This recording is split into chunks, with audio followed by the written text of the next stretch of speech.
గణిత శాస్త్రంలో అన్నిటికంటే తేలికైన ప్రసిద్ధికెక్కిన సిద్ధాంతం ఈ పైథాగోరియన్ సిద్ధాంతము.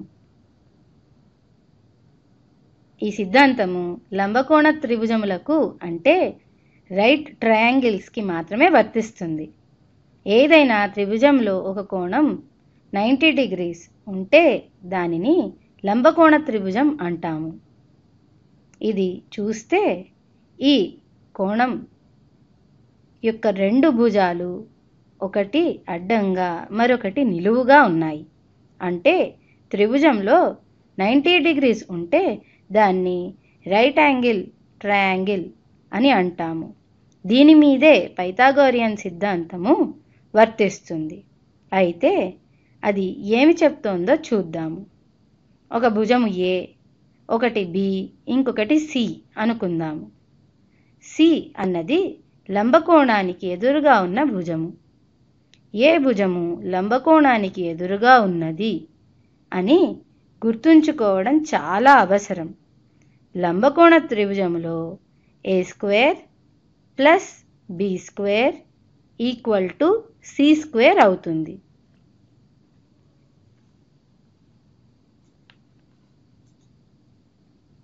ఏదైతే లంబకోణానికి ఎదురుగా ఉందో ఆ భుజము త్రిభుజంలో అన్ని భుజాల కంటే పొడవుగా ఉంటుంది.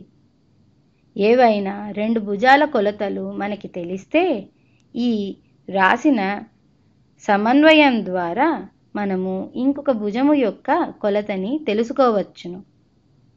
ఏ భుజం అయితే త్రిభుజంలో అన్ని భుజాల కంటే పొడవుగా ఉంటుందో అది లంబకోణానికి ఎదురుగా ఉంటుంది.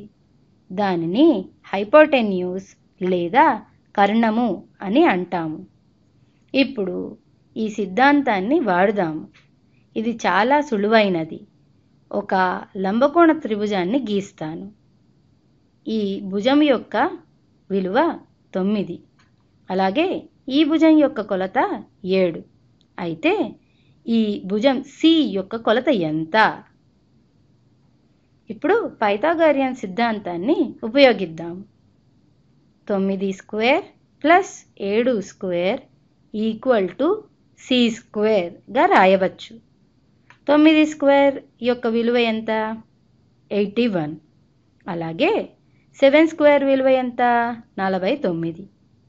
81 ప్లస్ 49 యొక్క విలువ 130 అవుతుంది. అలాగే ఇది c²కి సమానము. కావున c² ఈక్వల్ టు 130 వచ్చింది.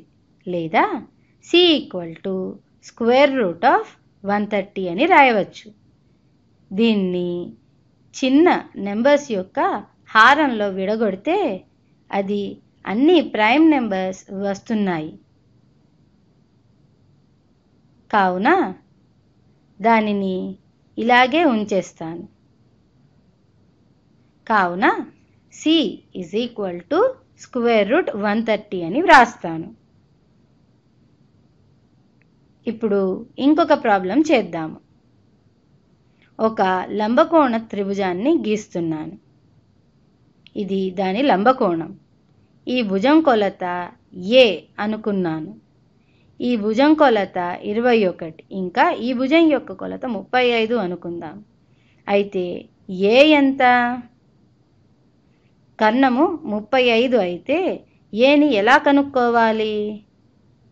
పైథాగోరియన్ సిద్ధాంతాన్ని రాద్దాము. a² plus 21² equal to 35².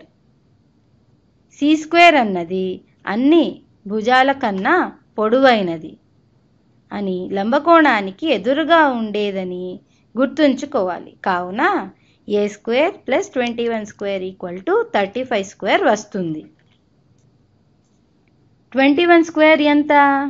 21 into 21. 1 into 1 1, 1 into 2 2, ఇక్కడ 0. 2 ఇంటూ 1 2, అలాగే 2 ఇంటూ 2 4. కూడితే 1 plus 0 equal to 1, 2 plus 2 equal to 4, ఇంకా 4 అలాగే వస్తుంది. అలాగే 35² ఎంత? 35 స్క్వేర్ని 35 ఇంటూ 35 రాయవచ్చు. 5 ఇంటూ 5 25, 5 ఇక్కడ, 2 పైన, 5 ఇంటూ 3 15, 15 ప్లస్ 2 17, ఇక్కడ 0 పెట్టాలి. 3 ఇంటూ 5 15, 5 ఇక్కడ, 1 పైన, 3 ఇంటూ 3 9, 1 ప్లస్ 9 10, రెంటిని కూడితే 5 ప్లస్ 0 5, 7 ప్లస్ 5 12, 1 ప్లస్ 1 ప్లస్ 0 2కి సమానము. అలాగే 1 వస్తుంది. మొత్తం 1225 వచ్చింది. కావున ఏ స్క్వేర్ ప్లస్ 441 ఈక్వల్ టు 1225 అని వ్రాయవచ్చును. లేదా ఏ స్క్వేర్ ఈక్వల్ టు 1225 మైనస్ 441 అని వ్రాయచ్చు. కావున ఏ స్క్వేర్ ఈక్వల్ టు, ఇంకా 2 చిన్నది కావున పక్కన నెంబర్ నుండి 1 తగ్గించి ఇక్కడ 12 రాస్తాను. తీసివేత చేస్తే 5 మైనస్ 1 4, 12 మైనస్ 4 8, 11 మైనస్ 4 7 వస్తుంది. కావున ఏ స్క్వేర్ ఈక్వల్ టు 784 వచ్చింది. కావున ఏ ఈక్వల్ టు స్క్వేర్ రూట్ 784. దీన్ని విడగొట్టుదాము. 784ని 2 ఇంటూ 392, 392ని 2 ఇంటూ 196గా వ్రాయచ్చు. 196ని 2 ఇంటూ 98గా వ్రాయచ్చు. 98ని 2 ఇంటూ 49గా వ్రాయవచ్చు. ఇక్కడ 4 2లు ఉన్నాయి. 2 ఇంటూ 2 ఇంటూ 2 ఈక్వల్ టు 16 వస్తుంది. కావున a is equal to square root of 16 into 49గా వ్రాయవచ్చు. కావున స్క్వేర్ రూట్ ఉంది కాబట్టి a is equal to 4 into 7 వస్తుంది. 4 ఇంటూ 7 28కి సమానం. కావున ఈ భుజము 28 అవుతుంది. ఇంకొకటి చూద్దాము. ఇంకొక లంబకోణ త్రిభుజాన్ని తీసుకుంటాను. ఇది ఒక లంబకోణ త్రిభుజం. దీనిలో ఈ భుజం 24, ఈ భుజం 12 అయితే ఈ భుజాన్ని బి అనుకుంటాను. దీని కొలత ఎంత? ఎప్పుడు సాధన చేస్తే ముందు కర్ణం ఏది అన్నది చూసుకోవాలి. ఈ త్రిభుజానికి 24 కర్ణము. ఇది లంబకోణానికి ఎదురుగా ఉండేది కావున ఇదే కర్ణము. ఇప్పుడు బిని మనము కనుక్కోవాలి. పైథాగోరియన్ సిద్ధాంతాన్ని ఉపయోగించుదాము.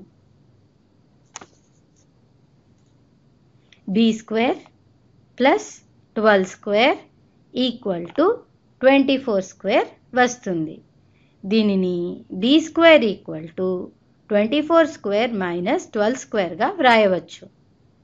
దీనిని B equal to square root of 24 square minus 12 స్క్వేర్గా వ్రాస్తాను. క్యాలిక్యులేటర్లో కొడతాను. Square root of 24 square minus 12 square equal to 20.74 వచ్చింది. లేదా 24 స్క్వేర్ మైనస్ 12 స్క్వేర్ని చూద్దాము. ఇది 432 వచ్చింది. కావున B is equal to square root of 432 అని వ్రాస్తాను. దీన్ని విడగొట్టి రాస్తే 432ని 2 ఇంటూ 216గా వ్రాయచ్చు. 216 పర్ఫెక్ట్ స్క్వేరా కాదా అన్నది చూద్దాం. కాదు. కావున దానిని 2 ఇంటూ 108గా వ్రాస్తాను. 108ని 4 ఇంటూ 27గా, అలాగే 27ని 9 ఇంటూ 3గా రాస్తాను. ఇక్కడ 2 ఇంటూ 2 ఇంటూ 4 అన్నది 16కి సమానము. 16 ఇంటూ 9 ఇంటూ 3 వచ్చింది. కావున ఇది 432కి సమానమే. B is equal to under root 16 into 9 into 3గా వ్రాయవచ్చు. ఇది B equal to 4 into 3 into root 3కి సమానము. 4 ఇంటూ 3 12 అవుతుంది. కావున b ఈజ్ ఈక్వల్ టు 12√3 వస్తుంది. కావున ఈ భుజం యొక్క కొలత 12√3 అని అర్థం.